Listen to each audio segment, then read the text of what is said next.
இதுவரைக்கும் சந்திராஸ் கிச்சனை சப்ஸ்கிரைப் செய்யாதவர்கள் ரெட் கலர் சப்ஸ்கிரைப் பட்டனை ப்ரெஸ் பண்ணி சப்ஸ்கிரைப் பண்ணிக்கோங்க. கூடவே பக்கத்தில் இருக்கிற பெல் பட்டனை ப்ரெஸ் பண்ணுங்க. எங்களுடைய அப்டேட்ஸ் உடனுக்குடன் உங்களை வந்து சேரும். Hi friends, welcome to Chandra's kitchen. இன்றைக்கி நம்ம ஒரு சுவையான புதினா குழம்பு எப்படி செய்கிறதுன்னு பார்க்கலாம் வாங்க. இந்த புதினா குழம்புக்கு வந்து நம்ம வெங்காயம், தக்காளி இதெல்லாம் யூஸ் பண்ண மாட்டோம். ரொம்ப சூப்பராக இருக்கும் இந்த குழம்பு. இப்போ எப்படி செய்கிறதுன்னு பார்க்கலாம். ஒரு கடாயில் 1 ஸ்பூன் அளவுக்கு எண்ணெய் சேர்த்துக்கலாம். 1 ஸ்பூன் அளவுக்கு கடலைப்பருப்பு சேர்த்துக்கலாம். 1 ஸ்பூன் அளவுக்கு உளுத்தம்பருப்பு சேர்த்துக்கலாம். துவரம்பருப்பு 1 ஸ்பூன் சேர்த்துக்கலாம். இப்போ இது எல்லாமே நல்லா சிவக்கிற அளவுக்கு வறுத்துக்கோங்க. நீங்கள் சிம்மில் வச்சு இந்த பருப்பை வறுத்துக்கோங்க. அப்போ தான் வந்து எல்லாமே ஒரே மாதிரி உங்களுக்கு சிவக்கும். பருப்பு எல்லாமே பார்த்திங்கன்னா ஒரு பாதி அளவுக்கு சிவக்க ஆரம்பிச்சிருச்சு. இந்த ஸ்டேஜில் நம்ம ஒரு 6லேருந்து 7 பூண்டை வந்து சேர்த்துக்கலாம். சேர்த்துட்டு நல்லா இதையும் வதக்கிடுங்க. அடுத்ததாக ஒரு 1.5 ஸ்பூன் அளவுக்கு தனியா சேர்த்துக்கலாம். 1 ஸ்பூன் அளவுக்கு சீரகம் சேர்த்துக்கலாம். காரத்துக்காக நான் ஒரு 4 காஞ்ச மிளகாய் சேர்த்துடுறேன். உங்களுக்கு காரம் கூட வேணும்னா இன்னொரு காஞ்ச மிளகாய் கூட நீங்கள் சேர்த்துக்கோங்க. நான் மீடியமான காரத்துக்கு 4 காஞ்ச மிளகாய் சேர்த்துக்கிறேன். சேர்த்துட்டு இது எல்லாத்தையும் நல்லா வதக்கிக்கோங்க. ஒரு கொத்து போல் கருவேப்பிலை சேர்த்துக்கலாம். காஞ்ச மிளகாய் கருவேப்பிலைலாம் நல்லா சிவக்கட்டும். அது வரைக்கும் நல்லா வறுத்துக்கோங்க. புதினா பித்தத்துக்குலாம் ரொம்ப நல்லது. தலை சுத்தல் இந்த மாதிரி பிரச்சனை இருக்கும்பொழுது தான் நம்ம புதினா சாப்பிட்டோம்னா உங்களுக்கு அது வந்து கொஞ்சம் நல்லாயிருக்கும். இப்போ நம்ம இந்த அளவுக்கு புளியை வந்து இதோட சேர்த்துக்கலாம். இது ஒரு சின்ன நெல்லிக்காய் அளவுக்கு புளி சேர்த்துக்கிறோம்.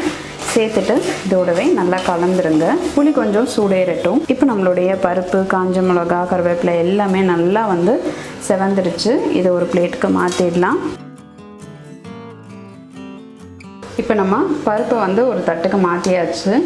புதினா ஒரு 1/2 கட்டு அளவுக்கு நான் சுத்தம் பண்ணி எடுத்து வச்சுருக்கேன். அதை இதோட சேர்த்துக்கிறேன். சேர்த்துட்டு இதை நல்லா வதக்கிடுங்க.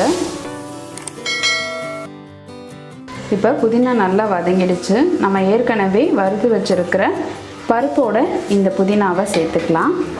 இப்போ நம்ம வறுத்து வச்சுருக்கிற புதினா, உளுத்தம்பருப்பு, காஞ்ச மிளகாய் இது எல்லாத்தையும் நம்ம ஒரு மிக்சருக்கு மாற்றிடலாம். இப்போ நம்ம வறுத்து வச்சுருக்கிற புதினா பருப்பு கலவையை மிக்சரில் மாற்றியாச்சு. இது கூட கொஞ்சம் போல் உப்பு சேர்த்துக்கலாம். தண்ணி கொஞ்சம் கொஞ்சமாக சேர்த்து நல்லா விழுதாக அரைச்சிக்கோங்க. இப்போ புதினா வந்து பார்த்திங்கன்னா நல்லா விழுதாக அரைச்சாச்சு. இப்போ பருப்பெல்லாம் வறுத்த அதே கடாயில் ஒரு 4 ஸ்பூன் அளவுக்கு எண்ணெய் சேர்த்துக்கலாம். நல்லெண்ணெய் சேர்க்கும் போது உங்களுக்கு டேஸ்ட் ரொம்ப நல்லாயிருக்கும். எண்ணெய் சூடாகட்டும். இப்போ எண்ணெய் நல்லா சூடாகிடுச்சு. நம்ம கடுகு உளுந்து சேர்த்துக்கலாம். கடுகு உளுந்து நல்லா பொரிய ஆரம்பிச்சிருச்சு. நம்ம கருவேப்பிலை சேர்த்துக்கலாம். கொஞ்சம் ஃப்ளேவருக்காக சோம்பு சேர்த்துக்கலாம். இப்போ நம்ம அரைச்சி வச்சுருக்கிற புதினா விழுதை இதோடு சேர்த்துக்கலாம்.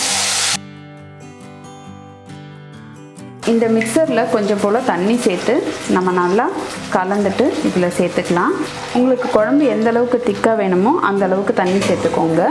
தண்ணி சேர்த்துட்டு நல்லா இதை கலந்துருங்க. இதை நம்ம பருப்பு சேர்த்துருக்கிறதுனால கொஞ்சம் நல்லா திக்காக தான் ஆகும். அதனால கொஞ்சம் தண்ணியாக வச்சுக்கோங்க. அப்போ தான் கொதிக்க கொதிக்க உங்களுக்கு வந்து அது கரெக்டாக வரும். உப்பு நான் வந்து ஃபஸ்ட்டே சேர்த்துட்டேன். அதனால் நான் உப்பு சேர்க்கல.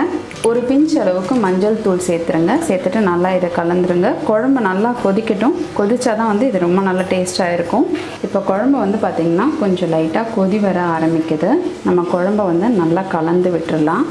இது நல்லா கொதிக்கட்டும்.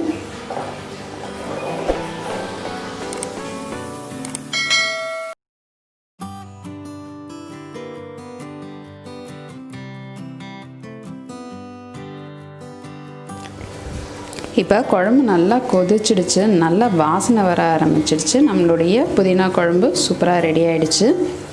நீங்களும் இந்த புதினா குழம்பை உங்கள் வீட்டில் ட்ரை பண்ணி பாருங்கள். ரொம்ப சிம்பிள் தான், ஆனால் ரொம்ப டேஸ்ட்டாக இருக்கும்.